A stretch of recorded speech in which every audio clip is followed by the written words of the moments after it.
UK retail sales tumbled more than expected in September. That's as unusually warm weather deterred shoppers from spending on clothes for autumn and winter. Joining us now with the briefing, Lizzie Burden with details. Lizzie, good morning. So how do these retail sales numbers, consumer confidence numbers, how do they all come together to influence the Bank of England's thinking? We've seen the pound weakening here this morning over the past hour or so, and we've had two negative sets of data.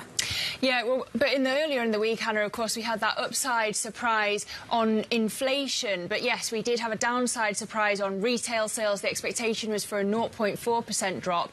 And in fact, you got a 0.9% drop. And if you chart the retail sales by volume and value, the mouth of the crocodile only widens. So speaking to the fact that consumers are getting less bang for their buck, inflation is still biting, interest rates are weighing on household budgets, and you've got unemployment edging higher.